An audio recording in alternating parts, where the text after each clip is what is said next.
talk in reality was very quickly, just to mention translation. Yanis.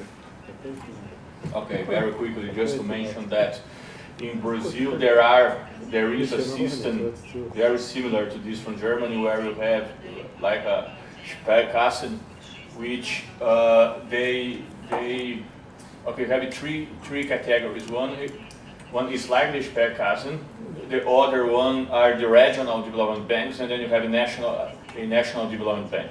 So the regional and the national development bank, they are financed following this model Professor Hafk told us, but the Sparkassen, they finance themselves because all the payments of the state should be done there. This includes civil servants' wages, whatever should be paid there. And they use this money to finance agriculture, housing, and social, and so on.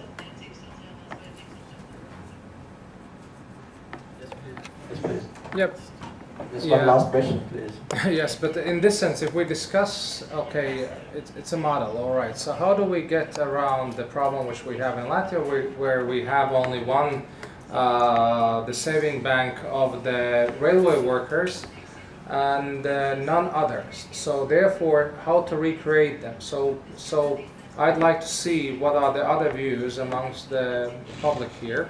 So I envisage, and please explain me if you see some other way out, but I see that the only way is if the public refuses to pay their salaries, their income into the conventional banks which exist now, it means mostly Swedish banks, and they create their own savings bank, because I don't see any other way. Or the state creates out of the mortgage bank some kind of development bank, then there is another option. I proposed these on SCP 3 years ago. Yeah, but this is what I raised an issue, so therefore my question is, how do we go around this? Because otherwise people are rather complacent and they don't want to budge. So there should be someone who offers them, yeah, there is an alternative. If there is no alternative, then we can discuss as much as we want. We won't have any savings banks. Thank you. Just may I say something? I'm now scared of the discussion. That is why I flee immediately. No, I apologize. I regret that it has been such a few times to discuss, and I hope you will continue a fruitful discussion. Thank you very much for your...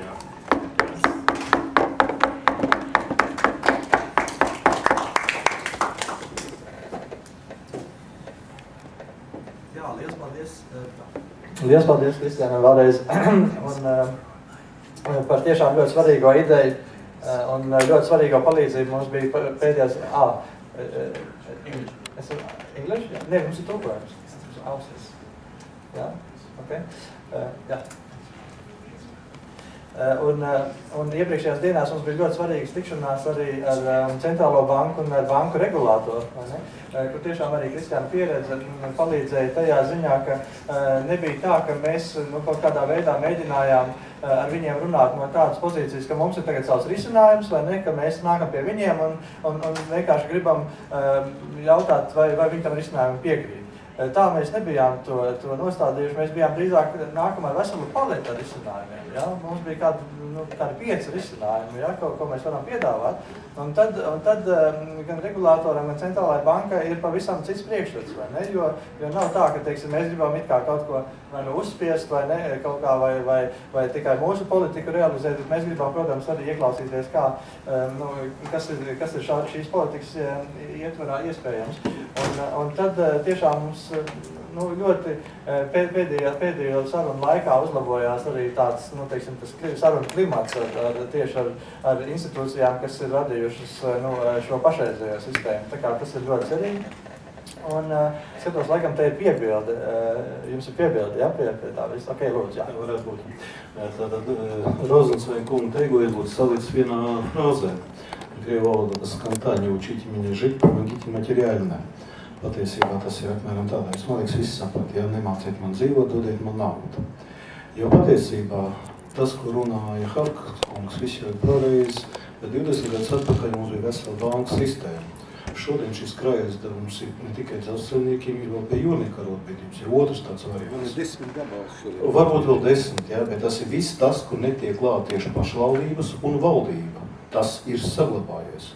Ja jūs paši visus vietējie cilvēki točni zina, ka šeit viss tiek darīts ar to, ka viss, kas strādā, viss, kas tas peļņas, steidzami jāprivatizē, šodien tas būs vajadzīgs, lai valsts parādā dot, jo pretējā gadījumā, teiksim, pliks un nabadzīgs izpildu komitejas priekšsēdētājs nevarētu kļūst par valsts bankas prezidentu, kur pēc tam kļūst par privāto banku, un vakar viņš kļūst, teiksim, par valsts prezidentu. Tā ir sistēma. Tur nevajag runāt, ka mēs nezinām, ko un kā darīt. Tas nav, ka netīšām nezinot to naudu izlaupīt. Tā bija vesela valsts sistēma, banku sistēma, krāvējsdarbu sistēma. Viņa tā ir izpostīta. Un, ja bija jautājums Kristiāna kungam, tad tur īsāk varēja runāt par to, vai Maršala plāna ietvaros Vācijā arī notika pēc kara tādos masīvos apmēros valsts līdzekļu izlaupīšana. Es domāju, ka mazākos apmēros, bet es nezinu, tas ir tāds mīļākais. Jā, varbūt, ka kādam no mūsu starptautiskajiem ekspertiem ir kāds komentārs par šo lietu. Es nezinu, Jeffs Summers? You want to comment on this? Well, I didn't catch all of your comments, so I'll intervene where I can, and please tell me if I'm doing something appropriately or incorrectly. Sure. I mean, that would lead to a week-long seminar in and of itself to deal with that issue comprehensively. But yes, I would agree with you that you had a different set of experiences and a different set of outcomes after 1991 than we saw with the Marshall Plan. Also in terms of the mechanisms by which money was delivered to these economies versus how it was delivered to West Europe after World War II. One, of course, being in the form of grants, the other being in the form of loans, debt service payments, which had to be paid back. I don't want to get into a long discussion about that, however. What I do wish to say is that you're right, you had a dysfunctional system which was operating in the 1990s. Its passing is not something to lament, but instead an opportunity to learn from. And it does not mean that we cannot recreate certain institutions that in today's context, with better regulation, better rules, and better design, would function very differently and deliver far better results. So nobody wants to return to that period that we saw in the 1990s, but we could create these public institutions, these community institutions, which could handle and be capitalized by government payrolls. And then, of course, as Professor Hofke was saying, we could direct cheap credits to new enterprises, small and medium-sized enterprises, which is, again, territory that the large commercial banks have no interest in. They will help you to expand an existing business that's already demonstrated itself to be successful. Fine and fair enough, they can continue doing that. But community banks could help to launch new businesses, make it far more easier to do so, and thereby making the quality of life for all much better as the economy would grow. So I'll just leave my remarks to that. Precizējošs jautājums. Vai es pareizi sapratu, ka būtībā pieredze mums pietiek un resursi arī, bet trūkst, teiksim, Latvijas pilsoņu patriotisms pret savu valsti? Es pārvēršu jūsu ekonomiskos postulātus jau politiskajos.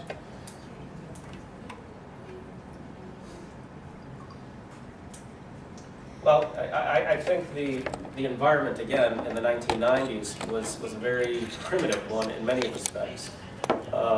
There wasn't a lot of knowledge about the historical experience of many Western nations and how they developed.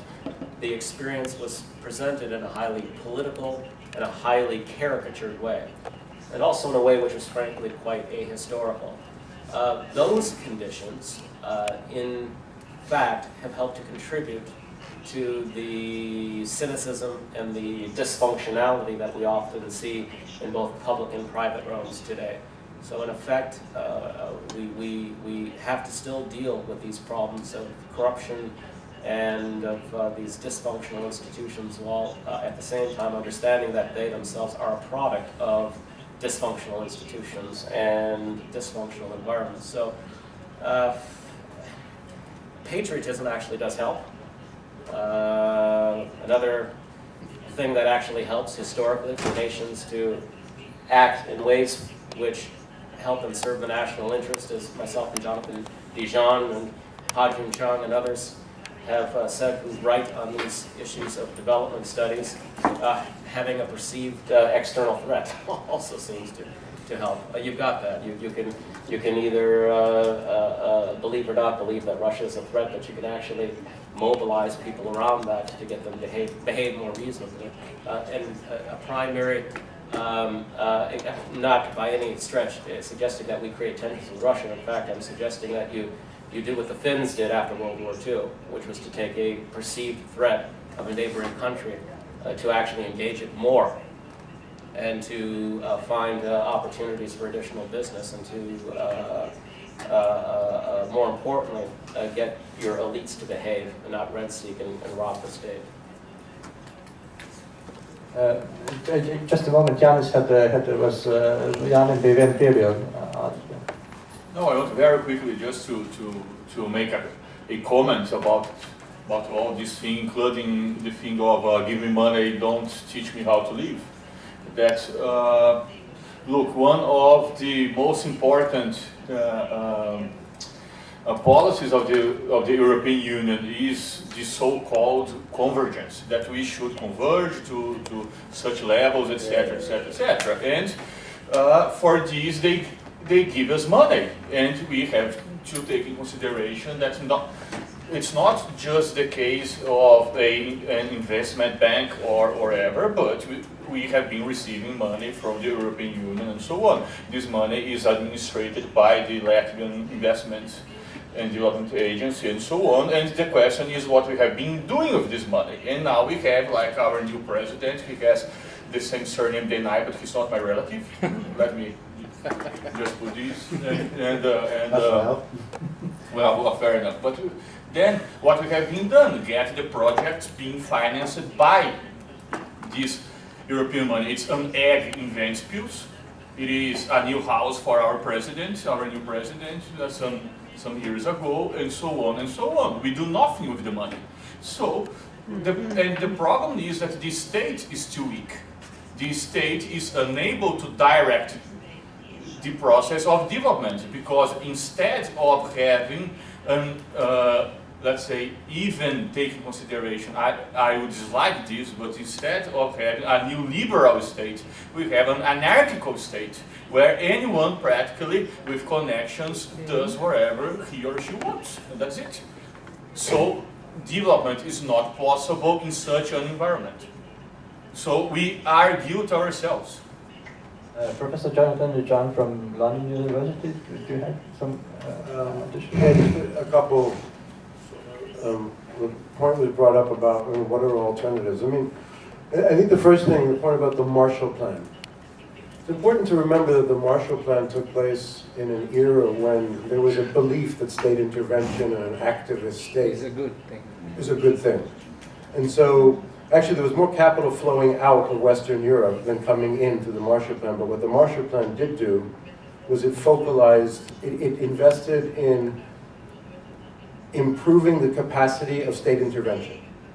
The Washington Consensus has not spent any money really on trying to improve the capacity of state intervention.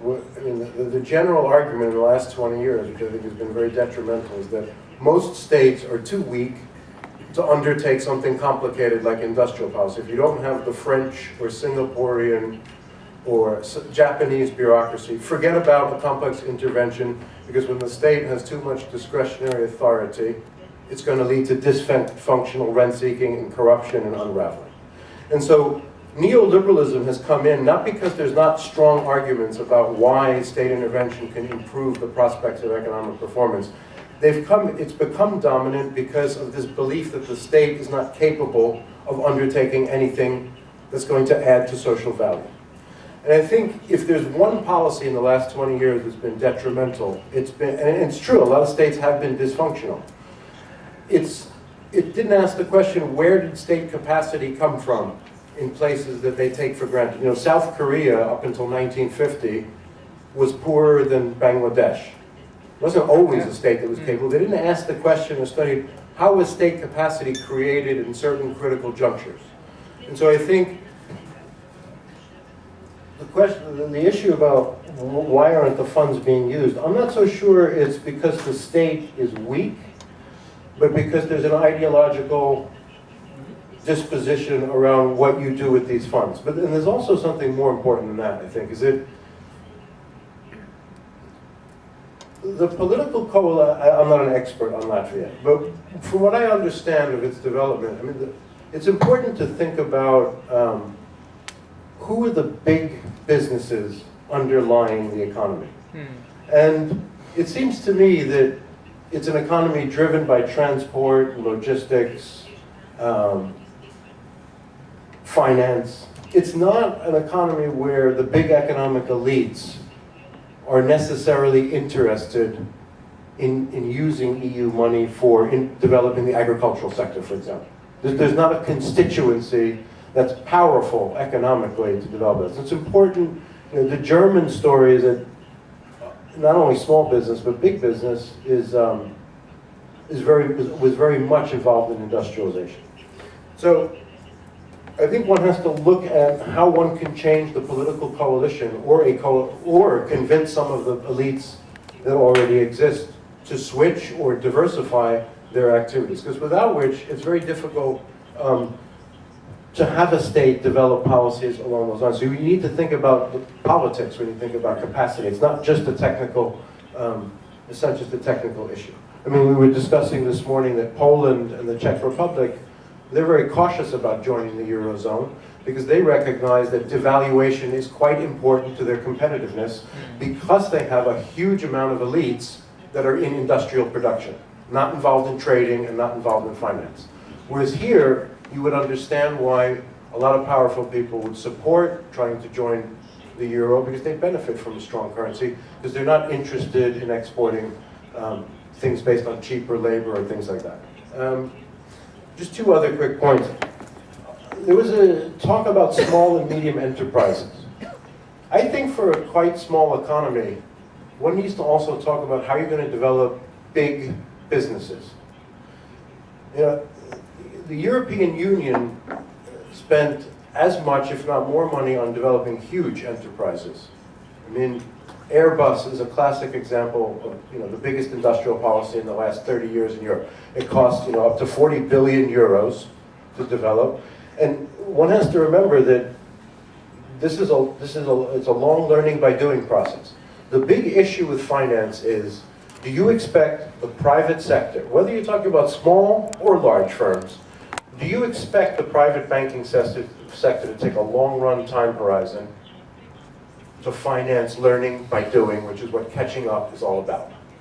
And traditionally, state development banks like the BNDES in Brazil, but also in South Korea, have been central as providing the functional substitute, as Alexander Gershon-Kahn talked about a long time ago, to the stock market and private banks. Because state development banks are going to be the only institutions that can take a long-run time horizon.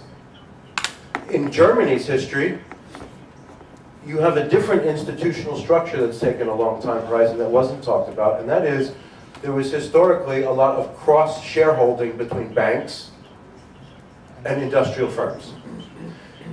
The bigger point that one needs to think about is that you need to create whatever system you do to have some mechanisms for people taking a longer view and not wanting to make 100% rate of profit in the next 6 months. Because if you have that mentality, then it's not about anarchy, it's about the institutional structure, right? If you want to make a quick profit, you can do it, and it could be quite orderly.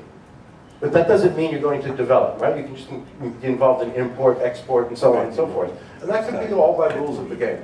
So I think, you know, the development of a national development bank is true of every successful late developer, from South Korea to China to Brazil to Mexico in its formative period. Yeah. And so, and the last thing I'll say is that the way savings has been mobilized in all of those countries also has been the development of the postal system. Postal savings was the hallmark, and it was an obligatory system. Mobilizing national savings is something that shouldn't be underestimated because it means you can invest at a higher rate without having to borrow money. It's a basic macro identity. And it's always been done through postal savings rates in its most successful cases. Thank you very much. We have a question, jautājums Regija. Jā. klausoties jautājumus un atbildes, faktiski līdz Otram pasaules karam Latvijai bija ļoti laba pieredze tieši krājaizdevuma sabiedrībām. Pēc tam cilvēki, kuri emigrēja projām no Latvijas, devās uz rietumiem, viņi šīs krājaizdevuma sabiedrības sistēmu, veselības, slimokas sistēmu sāka pielietot arī šajā emigrācijā, un tas viņiem deva iespēju gan izglītoties, gan viens otram palīdzēt. Tā ir savstarpējā palīdzība, tāpēc īpaši, ka neviens arī nedomāt par lielu peļņu gūšanu. Es personīgi redzu, ka ļoti maz Latvijā ir dota informācija, un jautājums ir, kāpēc maz? Tāpēc, ka laikam pati šī neoliberālā valdība nav ieinteresēta, viņa lobē Komercbanka intereses, un viņi negribētu tā, lai veidotos alternatīvas šīs te finanšu institūcijas. Praktiski, ja mēs runājam par valsts attīstības banku, mums tāda valstī vispār nav. Un personīgi es redzētu, ka mūsu pašvaldības municipalitātes pirmās varētu sākt ar šādām te krājaizdevuma sabiedrībām, jo tās ir mazākas savā teritorijā un zina savus iedzīvotājus, un vieglāk ar viņiem ir komunicēt un šo informāciju dot tālāk. Kas attiecās, pieņemsim, par mūsu valsts politiku, ja mums nemainīsies cita ideoloģija, es negribētu teikt, ka mums ir jāatgriežas kaut kādā komunistiskā, ja postkomunistiskā sistēmā, bet ir jābūt jauktai ekonomikas sistēmai, kur arī valstī ir pienākums pelnīt naudu, piedalīties šajā tirgus procesā, un šo naudu varētu likt šajā tālākajā attīstībā. Mēs ļoti labi zinām arī par Rīgas domu, kad visi maksājumi, visi mūsu iedzīvotāju maksājumi gāja caur nelaimīgo pareksu. Tātad praktiski tas nebija pareizi, pēc maniem uzskatiem bija vajadzīgi šai te municipālai bankai un normāli es kā Rīgas iedzīvotājs labprāt tur maksāt, ieguldīt savus līdzekļus un veidot attīstību. Tātad es personīgi uzskatu, ka kamēr nebūs izveikta sabiedrībā šī informatīvā daļa, cik mēs maksimāli daudz varēsim viņai dot informāciju un uzsākt šo te sabiedrības pašorganizēšanos pietiek, jā, mēs varam pateikt. Un runājot par lieliem projektiem, man nesen bija iespējams jautāt mūsu valsts kontrolierei, vai viņi man nevarētu pateikt, cik labi kalpo Daugava Latvijas iedzīvotājiem, Latvijas tautai.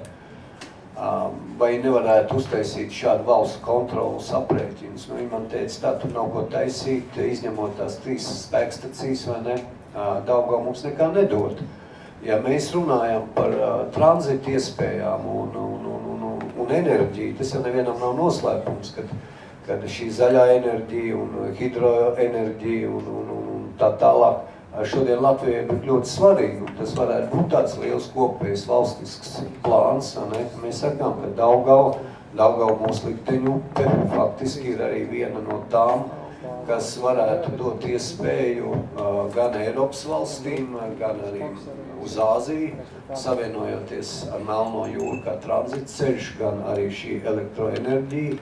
Tas būtu tas varbūt pacēlums mūsu tautai konsolidēties, nevis valdībai konsolidēt budžetu, griežot tautai, bet konsolidēt sabiedrību kopējam darbam, kopējam mērķim un attīstīt savu valsti šajā te virzienā gan Daugavas abajiem krastiem. Paldies!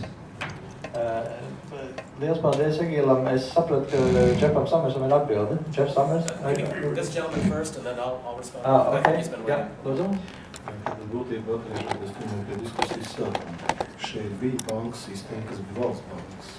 Šodien viņas ir privātās, bet viņas nav Latvijas kapitāla privātās bankas. Viņas ir ārzemju vai visvairāk Skandināvijas banku filiālis. Punkts 1.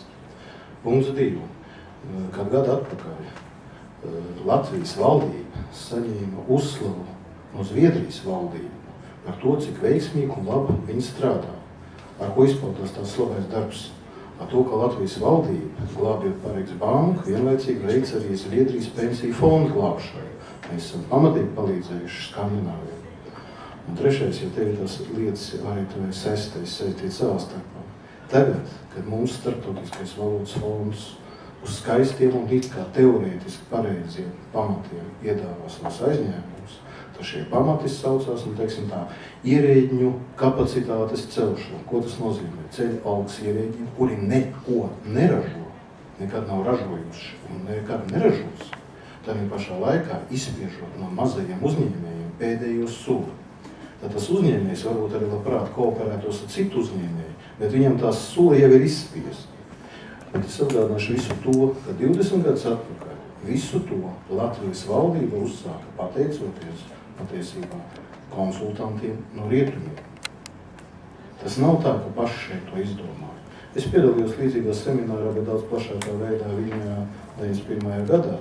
Un es biju pārsteigts nākošais 5-6 gados, ka Latvijas valdība, pateicoties rietumu konsultantiem, darīja absolūti visu to, ko mums Viņā teica, nedarīt. Es papildināšu Jānu vēl ar dažiem vārdiem. Mums it kā darbojās Eiropas Savienības fondi. Kāpēc saku it kā? Tāpēc, ka normālam mazam uzņēmējiem tikt klāt pie šiem fondiem ir praktiski neiespējams. Un, ja gadījumā kāds, piedodiet, pusdūls uzņēmējs mēģinātu šito te uzsākt, tad pirmkārt, lai sagatavotu šos te dokumentus iesniegšanai pēc tiem fondiem, viņam vajadzēs paredzēt, ka 20% no iespējamā ieguvuma viņam vajadzēs nomaksāt tikai par gatavošanu. Tātad līdz ar to saprotiet, ka mēs esam muļķīgā stāvoklī. Lai gan sevi pa pēdējiem muļķiem mēs neuzskatām, bet pie mūsu vadības sistēmas, tāda mēs esam. Paldies! Liels paldies! Es pirms es dodu vārdu Džefam Ramērsam atbildēju. Es gribēju piebilst vienu lietu, ka, protams, ir svarīgi tas, ka mēs uzklausām internacionālo pieredzi un svarīgi ir klausīties arī tādos ekspertos, kas nav tieši tās politikas pārstāvi, kas ir neoliberālā politika. Ja? Mēs nesludinām, neviens no mūsu ekspertiem šeit nesludina Vašingtonas konsensu. Ir arī tādi, kas to dara, piemēram, Masloni kungs, vai ne? Mēs zinām viņa klasisko grāmatu pēdējo, un viņš sludina to, ka visa tā politika, kas ir 20. gadu, pēdējos 20 gadus Latvijā veikta, ja? Ka viņi ir pilnīgi pareizi un spoži, un kad viņi ir jāatkārto pilnīgi visiem, kas ir nokļuvuši līdzīgā situācijā kā Latvija, un ka tā ir vienīgā izeja, vai ne? Mūsu eksperti ir progresīvi eksperti, kreisā spārna eksperti, demokrātiski eksperti un tā tālāk, kas Latvijā nekad nav bijuši ņemti vērā un nekad nav bijuši uzklausīti tajā brīdī, kad tas bija jādara, vai ne, kad bija jāveido attīstības ekonomika. Tas, ko mēs izdarījām, mēs izveidojām tādu neoliberālās ekonomikas modeli, kurš ir paredzēts īstenībā bagātajām valstīm, tad, kad valsts jau ir attīstījusies, vai ne, tad, kad ir svarīgi nostabilizēt makroekonomiku augstā līmenī, mēs viņu nostabilizējām zemā līmenī, vai ne? Un to mēs izdarījām nepareizi, tas mums ir tagad jālabo un mums ir tagad jāatgriežas pie attīstības ekonomikas. Jeff. I was going to just actually make a similar remark to what you had just done, so Armand, and say that, of course, the neoliberal advisors of the 1990s, I think, did cause much harm here. And there were critics of them, but they were not necessarily listened to. There was not a constituency for them. In other words, increasingly neoliberal governments and offshore banks were not the best constituency for social democrats. But at any rate, I want to put aside that political issue for a moment, just to make one small point, and that is that I think we need to avoid this false dichotomy which is often presented between funding of large enterprises and of small to medium-sized enterprises. And in fact, there is a complementary relationship between them. We need to remember that it is these very large enterprises that sometimes, while on paper, look to represent only a small portion of the economy, they in fact, through their demand for suppliers and other goods, lift and support all of these small to medium-sized enterprises. So you need some big industries. And as Jonathan was saying, some of these take quite a long time to build. And so you need to be willing to invest over a long time horizon. And private investors just simply are not going to do that. They're not going to be thinking about returns on investments a decade or 2 decades out. They're thinking about the next 3 months. And that's fine, that's human nature. And because we know what human nature is, we need to counter that with certain institutions that can deliver long-term economic development, which we know helps everyone, including small to medium-sized enterprises and those who would like to get quick returns. If everyone is just seeking quick returns, and if there are no counter institutions, then eventually what happens is that there are no returns. You just cannibalize the entire economy until there's nothing left. And we've seen a good bit of that in East Central Europe. We need to put a stop to that. Ok, liels paldies, Veikos Polīti, nākamajam vārds.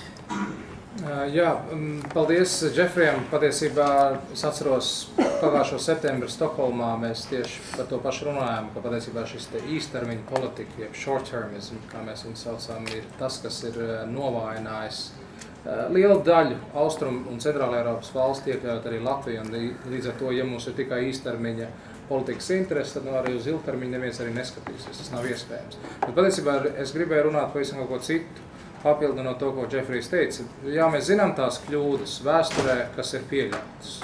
Latvijas ceļš diskreditējis vispār liberālu ideju kā tādu, pēc tam turpinoties etniski dalītajām, kreisajām, Krievu nosacīti labējām latviešu partijām, un te nu mēs esam. Un tāpēc es patiesībā gribēju vērsties pie šiem te cilvēkiem, kuri mēģina teikt, ka, nu redziet, mums Latvijā ir tā, it kā mēs būtu visi kopēji tauta, visi vienādi.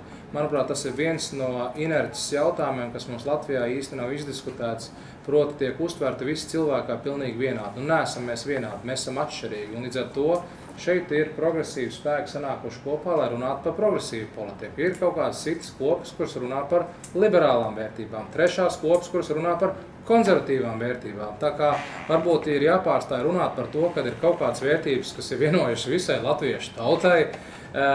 Laiks, kad mēs veidojām nāciju, etnisku nāciju, ir sen pagājis, jau vairāk kā 110 gadu pagājuši.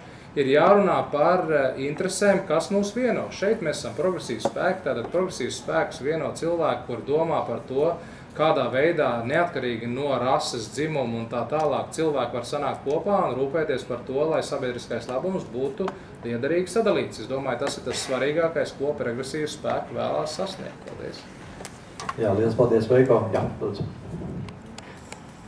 Valerijs Komorovs, entrepreneur. I will speak English, sorry, I would like to comment on the idea of development bank or regional development bank, which was proposed by Mr. Hafke. I find that it's a plausible idea if you have 200 years to develop. While we are in a state and position where we are, we have a very moderate capacity of Riga as a region, especially in the crisis period. So there is the biggest issue is where the money will come from. If it's from the budget of Riga, which is under suppression, constant suppression by the social spending and all of that, that's the first question. The second is the centralized decision-making system on which, well, in the development bank there will be some decision makers, but Latvian elite proved so far dysfunctional in achieving goals which are important for people of Latvia, and that we see not only in the 90s but also in 2000 and now. I mean, these years are not past, they're here. For example, it was mentioned about getting the funds from European Union. I was an entrepreneur of medium-sized business. Finding finance for me, well, it's close to impossible. I've been to many places. It's something not possible, really. Second issue, which was mentioned, the other issue which was mentioned, that all of these funds, because they're using debt securities. Debt security is one thing which needs trust. but there are no trust from people to the government. Exactly. So building finance on this base is pretty much like, well, maybe in 20 years when we build first trust, then people will trust us their money, not the other way around. They've been trusting this money for 20 years, so, and they see the result. What I would, well, little comment over here is South Korea, Japan, and Germany built up their economy very quickly, not only because they were smart, which they are definitely, but also because, for example, for South Korea or Japan, it happened miraculously when the American market was open for them. So when you have guaranteed sale, you will build your plant. For today's economy, the main problem is where to sell. Whoever says about Latvian Star or Nokia first has to answer the question where we're going to sell this product. Imaginary product of Latvia, who's going to buy it? Europe? Europe doesn't need our products. I mean, Europe does. Well, Latvia's strong point was agriculture at some point. It still are, hopefully. But Europe doesn't need agricultural products. It has more than enough of its own. So before doing a big industry, where are we going to sell it? We don't have guaranteed market. When we were, well, in Soviet Union, we had a guaranteed market for our electrical trains, for our radios, blah, blah, blah. This one passed, we don't have any markets. And because the question of funds is always about where is the money coming from, not, okay, banks, who produces the money. The system is such that we so far are not really the kings of our own money. We're not allowed to produce them. Why maybe we should consider an opportunity to take the experience of Vara or maybe Virgin money, which Silvio Gezen, the alternative way of, how is it called? Demurrage money. You probably heard about the concept. Where the money has a minus percentage. So basically everybody who holds the money and not using it in a certain period pays a certain amount of percentage, 1% for holding the money out of the circulation. This 1% represents something like a structured inflation or a tax, which goes into the government, and government does its spending. It first of all accelerates the working economical turnover in the economy, and second, and probably the most important, it places the decision maker, for example, Riga regional authorities, out of the pyramid, well, standard financial pyramid, where it's not really a big player and really can't make big influential decisions on its own financial policy. Yes, Jeff Summers, please. Yeah, just quickly, I mean, you raised several excellent points. I mean, the trust issue, that's such a chicken and egg argument. I mean, it's very important, and we need to also think about how we construct trust when we don't have well-functioning institutions. So, you know, we can't just organically expect trust to emerge. We have to create the conditions for it. So it's a very complicated issue. I agree with you. Also, with respect to economic development and the creation of well-functioning institutions, this is something that oftentimes has not taken place in a slow evolutionary sort of way. So it hasn't happened over 200 years. It's happened more like in 2 years. In other words, there's some kind of crisis. States respond. They remake their institutions. Sometimes that refashioning or recreation works. Sometimes it doesn't. But the process typically is one which takes place over a very short time horizon, and then things really take off once it's done successfully. So you know, Finland is a great, again, example of this, a country that was just dirt poor before World War II, and then has this amazing takeoff afterwards for a variety of historical reasons, which I'm not going to enumerate here. In terms of how to fund, again, these regional and national development banks, again, using state payrolls doesn't cost anything. Those payrolls are being made anyway. My colleague to my right, Kosvars, has also suggested using second-level pension funds. These are funds that are being deployed and placed in financial institutions Like in anyway. Chile. Yeah, exactly. That's one example. And then in terms of thinking about products that Latvia could sell, where it could be competitive, I mean, we do know that grain prices are rising and they are going to continue to rise. And wheat is an area where Latvia could focus on. There are some niche areas in terms of the production of wheat seeds that would produce high gluten content wheat, which then could be sold to Ukraine and other areas where the gluten content of their wheat is quite low, but also just in terms of producing the grain for sale. We know that we're going to see a continuing rise of prices. Latvia could be competitive again, but many investments are needed, and restructuring of agriculture generally is needed in order to achieve this. I think there are opportunities. We just need to continue to think and discuss it in the fashion that we are right now. So, I think Māris had some intervention. Ne? Māri, negrib? Jā. Okay, lūdzu. Mani sauc Māris Grīnovs, pārstāvu progresīvo biedrību. Man ļoti iepriecina diskusija, ko es šodien dzirdu šeit. Man liekas, ka daudzas idejas mēs tiešām varētu iedzīvināt šajā valstī un arī iedzīvotāji no tās iegūtu, bet man ir viena lieta, kas satrauc, ir tas, ka daudz runātāji par tam jau pieskārās, ir tas, ka mēs nedrīkstam ignorēt tādu diezgan svarīgu elementu kā vide, kurā mēs dzīvojam, un nedaudz arī vēsturi šajā valstī, kurā mēs dzīvojam. Proti, ko es gribu teikt, ir tas, ka visas šīs labās idejas mums ir jāprot pārdot Latvijas sabiedrībai. Mēs dzīvojam sabiedrībā, kur 20 vairāk gadus ļoti uzstājīgi pārdeva vienu citu ideju. Ir tas, ka valsts ir neefektīvi pārvaldot ekonomiku. Un mums ir ļoti spēcīgi mediji un šīs te idejas nesēji, kas katru dienu no masu mediju vides mums mēģina šo ideju visu laiku potēt. Ja mēs šeit izglītot cilvēki un tie, kas nebaidās domāt alternatīvi un šīs alternatīvas meklē, ja mums daudzas lietas šķiet pašsaprotamas, tad es domāju, ka ja mēs iziesim tepat uz ielas ārā un mēģināsim runāt ar vidusmēra cilvēku, kas ir audzis Latvijā pēdējos 20 gadus šeit dzīvojis, lasījis šo presi un skatījies televizoru, viņš nesapratīs šīs idejas, kaut vai tāpēc, ka ja viņam pateiks, ka tūlītās valstī jāveido ir bankas attīstības vai vēl kaut ko, viņš iedomāsies vidusmēra birokrātu, kuram vajadzēs pārvaldīt šo te banku, un tad viņš visdrīzāk pateiks, nē, tā ir muļķīga ideja, tāpēc, ka viņš nevar uzticēties, es pilnīgi piekrītu par šo svarīgo lietu kā uzticība.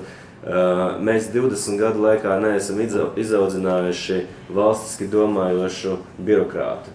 Cilvēku, kas ir gatavs stāvēt pāri savām kaut kādām personīgajām vajadzībām un tiešām rūpēties par to, lai valstī un tā funkcija, ko viņš pilda, būtu pēc iespējas lielāka pievienotā vērtība.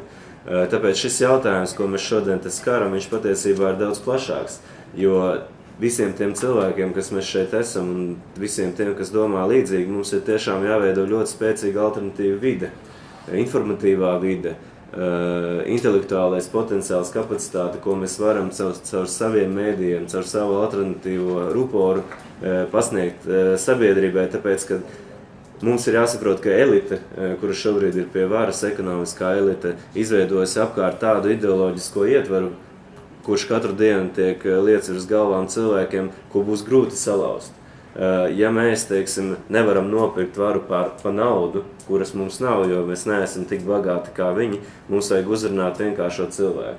Ja mēs nepiestrādājam pie tā, ka mēs šo signālu varam novest līdz cilvēkam, viņam saprotamā valodā, tad nav jēgas vienkārši par to runāt. Jo, ja mēs neesam valdībā, un ja mēs neesam tie, kas pēc tam jau no valdības tribīnas varam pateikt, veidot Nacionālās attīstības banku, vai krājaizdevuma biedrības, vai vienalga ko, ja mums šī te ļoti svarīgā elementa nav kā var, mēs vienkārši varam runāt vēl 20 gadus un nekas no tā nemainīsies. Jā, liels paldies, Māri, un arī šodien laikā mums ir izdevies arī ar Kristiānu to saprast, vai ne, ka tiešām, kad tā transparence, vai ne, tā pārvaldot tādas institūcijas, viņai ir jābūt nevainojamai, vai ne, mums ir tas vienkārši jākopē no veiksmīgiem piemēriem, arī tādas attīstības institūcijas nevar būt rezervas sliedas politiķiem, kas ir beiguši savu karjeru, vai ne, tas nav tam domāts, vai ne, ir domāts tāpēc tam, lai, teiksim, būtu plaša sabiedrības uzraudzība tajā lietā, un lai būtu pilnīgi skaidra uzticība. Tas ir viens no svarīgajiem punktiem. Kurš bija pieteikt? Jā, lūdzu.